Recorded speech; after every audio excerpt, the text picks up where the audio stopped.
let's move in, Monsignor, to a little bit before Holy Week begins, and that is, of course, today they seem to call it Passion Sunday. I'm still used to it being called Palm Sunday, but that particular liturgy.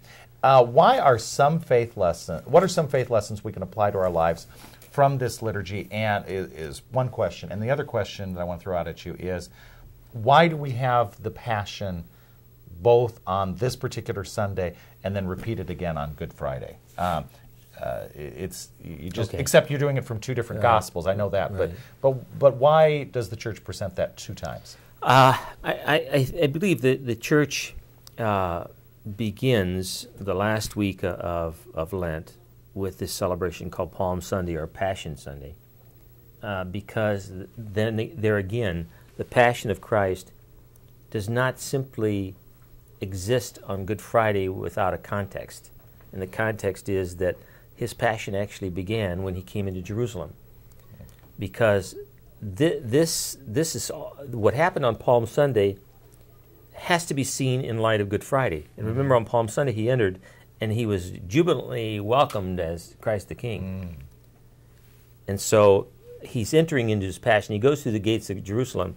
But we know historically, the irony of it is that he entered those gates and was welcomed, but we know, because we see it in light of Good Friday, that in a few days he'll be betrayed.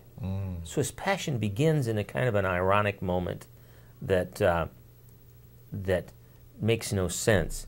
Here he's welcomed and rejoice. There's rejoicing going on. They're throwing palm branches before him, and then you know that in a few years, few days, the same crowd is going to say, "Crucify him." So I think the Church is saying his passion began on Good Friday, or on Palm Sunday, when he entered through those gates. It began to unfold and unravel with a bit of irony, in that he was welcomed and then crucified by the same crowd. You know, I'm also wondering, is it helpful for people to see the big picture before you do those three separate, even though it's one event? We do know that, unfortunately, people pick and choose. Like, some will come to to Holy Thursday, some will come to Good Friday, some will come to all three. But this way, there's a context. There's kind of a prelude to to Holy Week, where people can see everything, with the exception, of course, the resurrection readings and everything. So they can get the context of what was happening right before this week, I think, and then to take them through to the crucifixion. Right. It's like a symphony. You have the opening overture, yes, and then you have the main body, and then the conclusion.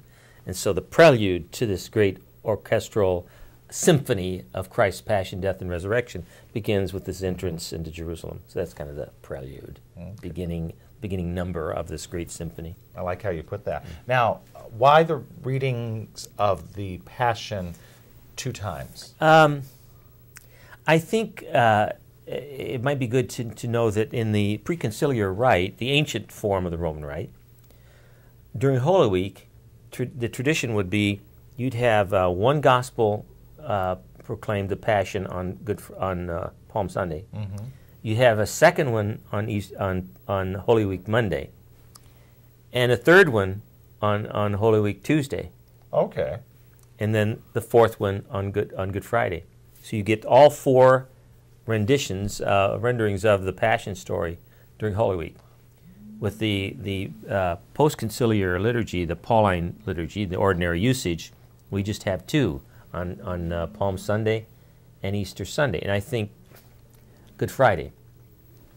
You ever have brain fog? I do. I all do the time. Occasionally, quite occasionally. I think lack of hair could that be creates more brain fog. It doesn't keep the stuff inside. What's my excuse then? But I believe simply that the Church believes the Passion narrative is important enough to give two accounts of Christ's Passion. At the beginning of the week, entering Passion Tide, the Passion Week, with the prelude, and then the final and the most considered to be the most poetic in imagery of four Passion narratives is John, always on Good Friday. So I think I kind of miss that, all four versions of the Passion. I remember when I served Mass, the priest used to have to start Mass about 20 minutes early. On the Monday and Tuesday of Holy Week because he did the Passion, And Now, was that back then, was that chanted? no, that was the exception. Okay. During Holy Week, the Passion narrative could be recited even in a sung Mass Okay. because of its length. However, in monastic churches on Good Friday, and we did at St. John's, the Passion is chanted. But in the old liturgy, at least during the weekdays, they recited it because it's so long. But if you've ever heard the Passion sung, it's a magnificent melody. It's haunting. It is. The three levels, the person who plays Jesus sings in a baritone or bass, and then the narrator was the middle ground, and then the alto was the crowds and so forth. And so you go to the different levels of the voice in the musical rendering of the Gospel of the Passion. It's very interesting, very beautiful to hear that chanted. I remember many memories of it chanted on Good Friday. Okay, let's move into Holy Week. And so now that we've looked at Passion Sunday and Palm Sunday, what are some of the faith lessons we can apply to our lives from the liturgy that comes from Holy Thursday? We're focusing on the Eucharist, and of course, so we got Eucharist as well as the priesthood. Yes, and service. And service. I think, as you say, each of the days of the Triduum, each of them has a lesson to convey, or lessons. So you have to kind of see the whole picture of what's happening on Holy Thursday. That all of these fit together. That you have the institution of the Eucharist, then you have the betrayal, then you have the institution of the Eucharist, institution of the Sacrament of Holy Orders, then you have the betrayal, and finally the arrest. So you have the true presence, and you have the ministry of service, and then you have betrayal. So how do those fit together?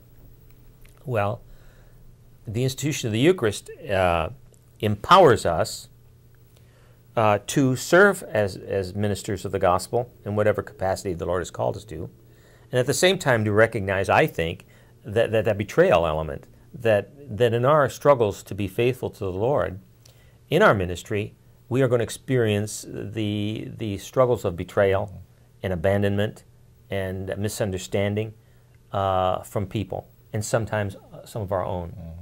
And so we're empowered by the Eucharist to serve the Lord in the priesthood, and also the Lord empowers us as lay people to serve Him faithfully in whatever capacity He's called us to.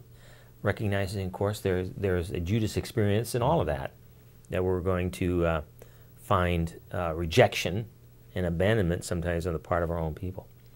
So that has to be seen together. So it's not like, okay, the Eucharist is here and the institution of the Holy Order is here and then the betrayal there. No, it's one liturgy. I mean, it's the first part of the the Triduum liturgy, and those three themes work together. And so we have to see them as you see all 3 days as one patchwork. So you have to see all the themes in each of those liturgies as a unit.